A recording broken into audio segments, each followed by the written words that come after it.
Welcome to the next edition of Conversations with Qapita. And today we have a very relevant partner joining us. We have Aayush from Scrut Automation. Aayush is the co-founder and CEO of Scrut Automation, and it's a very, very relevant solution, I would say, given there's so much of digital technologies, data, SaaS involved these days. So I'm sure Aayush will speak more about it, and we'll dive in. Welcome, Aayush. How are you doing? All good, Srikanth. Good to see you. Yeah, likewise, and great to have you as our partner as well. So, welcome to Conversations with Qapita, and as you're aware, we often speak to our partners, talk about how we collectively add value to the startup ecosystem and help startups grow. So, thank you for being a Qapita Bundle partner. So, Qapita Bundle or Q Bundle, as we call it, we've curated 40 plus partners, and the total value of benefits is about $350,000. So, thank you for contributing to it and bringing a very, very relevant solution to the startup ecosystem. A little bit of about Qapita. So Qapita is a full stack equity management platform for growth startups, and we intend to be in the company's journey since its inception to growth to now IPO and beyond as well. And we look forward to bringing meaningful partners in this journey to power the growth of these companies. Welcome again to Aayush and Scrut Automation to our ecosystem. Pleasure to be here. Lovely. Thanks a lot. Great. So Aayush, like we do, with all our partners, first, let's introduce what Scrut is. Why don't you talk about Scrut to our viewers, and maybe and I went to your website actually, and I saw that you make a statement, right, that making startups Infosec compliance radically simple. So would love to double click on what that radical simplicity is, and maybe if you can be brief about this, and we can zoom into it in the subsequent. All right. So just to set the context, Srikanth, the idea of this essentially is the fact that of late, if you see over the last 5 years, we have a lot of challenges as companies that are really being, and when I say challenges as companies, they're essentially SaaS, fintech, health tech companies that are being very audacious about targeting some of the big legacy players out there, right? And really working with some of the best enterprises across the globe. Now, what that means is that while enterprises have opened up to working with challenges as companies, they also do expect companies to walk half the distance and demonstrate a very strong information security posture, because they'll be handling very sensitive data, particularly in these industries, right, with the entire infra being on cloud, etc. Now, but this often ends up becoming an overhead when you have to, as a young company, when you have to comply with ISO 27001, SOC 2, GDPR, CCP. Now, practically every geography, including India, very soon will have its own privacy laws which will need to be complied with. So what we do essentially is we provide companies like this a single window to manage their entire information security posture, which essentially means being able to automate the bulk of tasks related to managing compliance to ISO 27001, SOC 2, GDPR, and providing a single window and very deep observability around where the risks lie so that they can take action accordingly. So that's essentially who we are, because often if you have a strong information security posture, it becomes a selling lever during the process. Right. Yeah. In many cases, I guess it's also a prerequisite, I would say, right? And Ayush, just double clicking, you mentioned SaaS, data, privacy, all these are very, relevant topics being talked about. So first of all, how did you stumble upon this idea? Maybe you want to touch upon your past experience as well that helped you, zero in this as a problem worth solving through a startup kind of a way. So you want to touch upon that a bit? So two of the three co-founders, Jayesh and I, were working on a previous idea about a year back, more than a year back now, about a couple of years back, which was an enterprise SaaS platform where we were helping manufacturing companies manage their procurement operations. We worked on that idea for about a year, and in the process of doing that, what we realized was that even as a small company, which is essentially trying to work with large enterprises, we had to communicate our information security posture adequately, which means we had to manage our compliance towards 5 Infosec standards, SOC 2, ISO, GDPR, etc.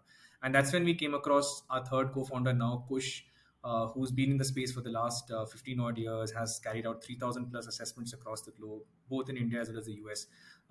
And that's he was essentially helping us manage our compliance. And Jayesh had to write a lot of internal functions, Lambda functions, to essentially manage our compliance posture, because it was becoming a big overhead for a small team.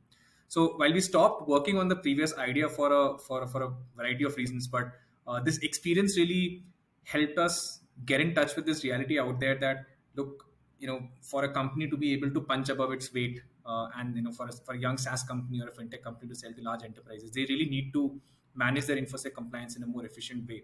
And that's when the idea of Scrut came into being. The three of us got together. We launched the first version of the product sometime around November of 2021.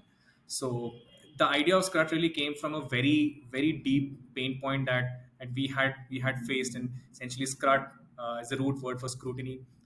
So the idea is to really create a single window observability of your information security posture and where your risks lie. Wonderful, and I think I completely relate to everything that you just said. We are also a scaling fintech startup, and all those acronyms, and we'll talk about them. Kept getting longer and longer, and we had to comply to those. So thank you. Actually, we have partnered with you as well. So thank you for making us compliant as well. So Ayush, let's zoom into those acronyms now, right? So you mentioned ISO 27001, SOC 2, GDPR, PCI, DSS, CCPA, HIPAA. I'm just going on and on, right? So can you just, maybe for an uninitiated founder or just stepping into the world, right? I mean, into the business kind of a founder, decode these acronyms for our viewers, and how do you actually help companies get these compliances? So to your first question around, what do these, and it's true. I mean, there's been a bit of a acronym fatigue in the space for the last 2-3 years, because companies have gotten very fastidious. Local laws have become a lot more stringent, because of which the information security posture requirements have really become more stringent. But and the good news is the fact that there are certain fundamentals that need to be in place, and when those fundamentals are in place, essentially a lot of artifacts or a lot of these controls start becoming common across these standards.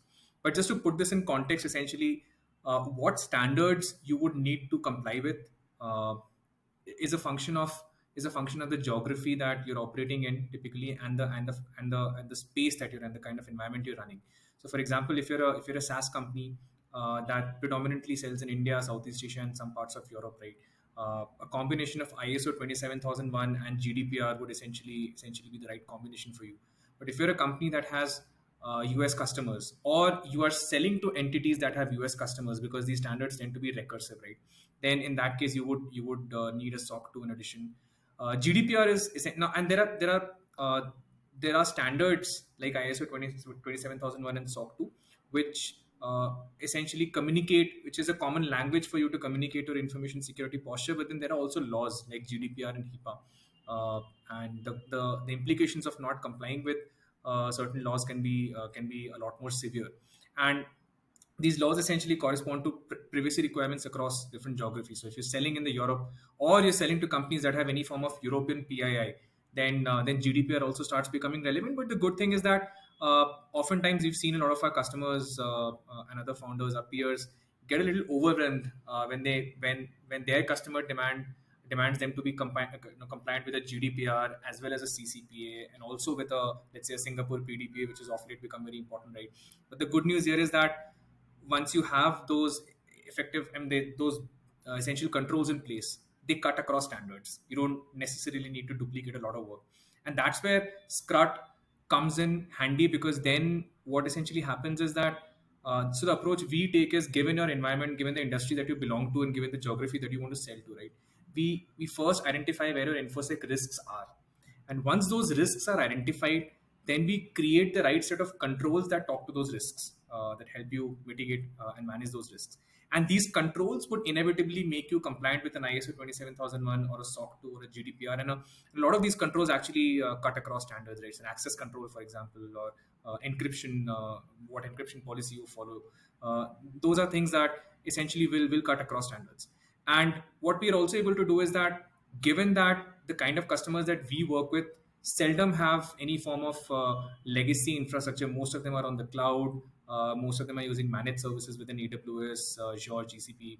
So we're also able to integrate practically with any major cloud service provider and identify misconfigurations preemptively, and create the right set of flags within their messaging tools, their email, Slack, uh, Teams, etc., so that they can really focus on what is it that's misconfigured and address that, instead of having to manually audit their environment every now and then.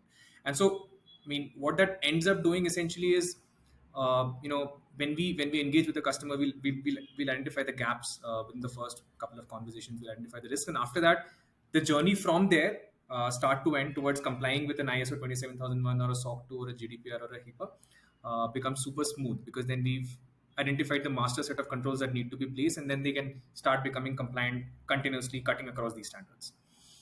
Wonderful. I think that's super comprehensive. And, I mean, one thing, and that was the next question I wanted to ask you as well, was erstwhile all of this was being done by a bunch of consultants and service providers, right? So where I see where you come from when you said you are providing a more horizontal offering where you provide the basic platform on which then getting incremental compliance has become much easier, is what with the controls in place like you just mentioned, right? So is this if you were to just differentiate yourself from the the consultant or the service providers, how would you maybe you would add on to what you just said earlier? So there are two key differences when it comes to working with consultants versus working with the GRC automation platform like ours, right? So Mm-hmm. the first point of difference really comes in from the fact that when you work with a consultant, that becomes a point in time kind of an approach. You get compliant once, but then you stop monitoring your environment automatically after that, right?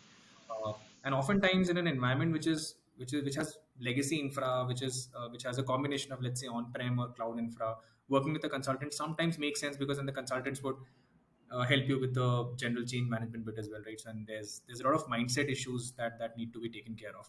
But the kind of customers that we work with are very savvy. They are SaaS companies, they're fintech companies, they're health tech companies, and they're very even, I mean, they're cloud native. Their entire infra is on the cloud. They're very savvy when it comes to using third-party applications, right? So the environment is a lot, even in the early days, the environment is a lot mature. Mm-hmm. So there, why our approach differs from a consultant is that it's no longer a point in time approach, right? Mm-hmm. The platform continuously monitors where your risks are, and the platform continuously monitors how your controls are configured and whether they're effective or not. So that gives you a continuous visibility around your information security posture. It doesn't become a point in time thing where you complete the audit in a particular quarter and then you forget about it for the remaining 3 quarters, or you have to manually carry out internal audits through humans every quarter, right? So, and what that also allows you to do is to really prioritize on what's going wrong instead of having to manually audit the entire infra or the environment. Now, this is not to say that consultants are not relevant. They've been in the industry for so long, right? It's just that the way the industry has shaped up is that even early and mid-stage SaaS, fintech, healthcare companies require to maintain a certain information security posture these days, and they're having a continuous monitoring approach as compared to a point in time kind of an approach is, it makes a lot more sense. So that's essentially the difference. The second difference really comes from the fact that given that we're also working with a lot of fintech and SaaS companies, the number of standards that they need to often comply with is several, right? So a cash free, for example, would need to comply with 8 or 9 different standards, Mm-hmm. even with you guys, right? You have GDPR, you have CCPA, you have SOC 2, you have ISO 27001. Right. Being a fintech company, you have to do that. Now, when you work with individual consultants, that adds to a lot of overhead, adds to a lot of duplication of artifacts, adds Right. to a lot of duplication of control establishment, which is something that is completely avoided when you're working with Scrut, because, as I said, right, we do a comprehensive risk assessment and identify controls that talk to those risks. So you're pretty Right. much covering across standards, and you have one single platform where a relevant artifact that corresponds to one or more standards gets mapped accordingly. So you don't have Right. to duplicate your efforts that way. So it's not a very linear, standard-driven approach. Nice. No, I think It's a more risk.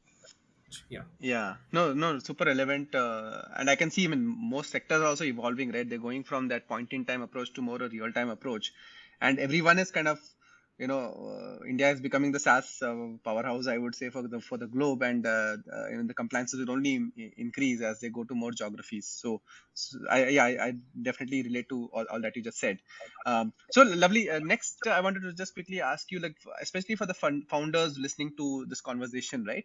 When should they consider getting these compliances in their growth journey? In a way, you touched upon that, but maybe you want to double click on that a bit, and maybe you can cover a couple of case studies also to share, how you have been in their growth journey and added value as they kind of scaled. Yeah. So I think the best time to, I mean, best time to get compliant with these standards, and compliance is an outcome of you maintaining the health of your systems a certain way, the health of your practices a certain way, right? And where does it typically break? It breaks because of human behavior and poor observability, and both these elements get increasingly harder to implement as the company scales because Mm. uh, and that's the reason why a lot of large enterprises face a lot of issues in getting managing their compliance because there's a lot of legacy that you need to undo, right? So the best time to start thinking about setting up the right information security controls is probably the moment you have 4 employees, 5 employees at a pre-seed seed stage, because that's when you set the right practices within the company. That's when you set the right sort of monitoring controls in your environment. And given that bulk of these things are on the cloud for most of our target group companies, it becomes pretty scalable as they grow, right? And that's it. And also, I think what is important is that given that some of these, and this is a more tactical reason behind it, that given that some of these companies are selling to the best of enterprises out there, right? You guys are selling to the best of enterprises. One of our customers, Aptly, they're selling to the absolute best companies out there. Mhm. And they're almost inevitably punching above their weight. So what it means is that having a very strong information security posture from day one allows them to significantly accelerate the sales cycle as well. Right. Because very early on in the process, and that's one of the things that we do through our trust vault as well, right? So very early on in the sales process, you can actually communicate your information security posture to your customer, and they start taking you a lot more seriously, because one of the very frequent early questions that companies have to face is our data going to be secure with you, right? Right. Are your own systems in good health? Are you not? How do we know you are not going to become one of the largest vulnerability points for us, where some attacker comes in through you because your Right. systems are not secure, right? So it sort of eliminates the need to have these conversations if even pre-seed seed stage companies in the sectors that we mentioned maintain a very healthy information security posture from day one. And I wouldn't allude to any, and you mentioned case studies, but I would actually be shy of alluding to any particular companies here, because we've Right. been privy to their systems, and there's a lot of things that have gone into making the system secure. So I wouldn't actually take the liberty to talk specifically about anybody, but suffice it to say that uh, you know even early stage companies that have been working with enterprise customers, we've seen a drastic improvement in the selling cycles, and that actually manifests in the selling cycles when in the second or third conversation they've been able to pull out reports on the Scrut platform around how they've managed their cloud infra, what's been their VAPT frequency, for example, Right. what kind of access control policies do they have in place, what kind of encryptions have they enabled in place, right? Right. And that almost shifts the conversation in a very different direction, where your customer starts taking you a lot more seriously. You can Hmm. confidently demand that the infosec team actually gets pulled into the conversation very early, right? Right. And that's often when you're challenging a legacy company, that sort of brings you at parity with them in terms of perception. Right. So that's really, Right. and I mean the other example is that we've seen several companies, uh, they've actually redeployed resources from the internal audit team into more strategic use cases, like actually setting up information security practices, etc., because the audit overhead involved in manually looking at their environment has significantly gone down, because they're Reduced. able to monitor it continuously on the platform automatically. Wonderful. Wonderful. I mean, I think that was super helpful actually. And the takeaway is as soon as possible, maybe for companies. That's almost sounding like our pitch, Ayush. That we also sell, cap table and compliance, and we will recommend companies to get on board as quickly. No, but that's helpful actually. Thanks for responding in an elaborate way. So now that we discussed all the benefits of Scrut, you also very generously demystified those jargons for us. I'm sure a lot of the founders listening in can't wait to onboard you guys. So It seems yeah, it actually it sounds a lot more onerous than it is, but I would just request our people listening to this podcast to not feel overwhelmed by this acronyms, and right. generally not fall prey to acronym fatigue. I mean, happy to chat and demystify them further. No, thanks for calling that out. And I think that's where Scrut will help in the journeys of the companies to make that process very seamless and not get overwhelmed, because they're giving you a platform, and then it will be a breeze through of getting another compliance done. So Ayush, just wanted to ask you, how can companies onboard you guys? What's the typical process and timeline that looks like for various compliances? Does it differ based on the compliance involved? So maybe you can touch upon these things. So I would say, and of course the I mean I'm very tempted to say it depends. It depends on the current baseline and the kind of environment companies have currently, right? And often our answer changes significantly after we complete our first gap assessment and identify the Hmm. risks. But I would say a good heuristic to have in mind is to say that, look, if if there's a company that's, let's say, starting with a SOC 2 or an ISO 27000, and these two standards are fairly similar to each other in terms of what controls need to be established, right? Right. I would say any budgeting anywhere between a 4 to 8 weeks kind of a window, if this is to be done in the true spirit. And there have been situations when we've done it in 15 days, 20 days as well. But those have been situations where the companies have been fairly mature in terms of maintaining a certain hygiene around information security practices. But I would say start to end anywhere between a 4 to 8 weeks period for an ISO 27001, let's say, would be a good estimate, and that includes the audit period, right? Right. Okay. And yeah, and we've partnered with some of the best audit firms out there. We routinely work with the likes of BSI and EY as well. So the audit period also needs to be budgeted for. Right. Because there's some back and forth that typically happens in terms of clarifications around the evidence artifacts. But I would say that once, let's say, one of these good quality standards is in place, let's say a SOC 2 or an ISO 27001 in place, incrementally from there, every new standard, like let's say a GDPR or a CCPA or a PDPA, would take much less time. I mean, Right. it could be done in typically less than a month. There are some which are very vertical specific. So HIPAA is very vertical specific. PCI DSS is very vertical specific. Of late in India, you would see a lot of fintech companies going for SAR tokenization and SAR data localization audits. Those are very vertical specific, and for them, the timeline really varies significantly depending on the current state of the environment. Right. But yeah, the standard ones which are more cross-cutting, more horizontal ones like SOC 2, ISO 27001, 4 to 8 weeks should be a reasonable estimate. Wonderful. Great. That's very, very helpful, and I think good to get an idea that what founders can expect. Now, coming to the most important part, right? So have onboarded you on Qapita bundle. So would you want to spell out the special perks that you're giving us, and our companies? So would you want to share any details on, what is in store for Qapita ecosystem startups? Absolutely. We've enabled a 20% discount for all Qapita, Qapita customers or customers accessing us to the Qapita marketplace. Right. And this, of course, we're absolutely approachable anytime. You could just reach out to us directly. But we've enabled a lifetime 20% discount, and that's it's very easy to get onboarded into Scrut. I mean, you just speak to anybody from our team, and if you choose to go ahead with us, the onboarding process is super simple. The MSA is fairly uncomplicated, gets closed within a couple of days, and then after the MSA is signed off, the go live time is less than 48 hours, and that includes the integrations and setting up the environment right, and training all the necessary users on the platform and creating the right set of user profiles, right? Right. So and after that, what follows typically is a very deep risk assessment / gap assessment of the current environment for us to be able to identify the right set of controls. Now, for us, this process is a little deeper than some of our peers. And the simple reason why we do that is because the kind of industries we serve are generally very esoteric in terms of the compliance requirements. So it's important for us to create a comprehensive library of risks first, and then identify controls that reduces the incremental overhead in managing subsequent standards. Right? So we go pretty deep into that, but even that gets completed in less than a week because our customer success team has folks from who are typically ex Big Four consultants. So fairly aware of the several use cases. So I would say within a week to 15 days of going live with us, you would know exactly what needs to be solved. You would know exactly what controls need to be established, and then our team would work very closely with you in ensuring that those are brought in place in the most efficient manner. Wow, wonderful, Aayush. That is wonderful.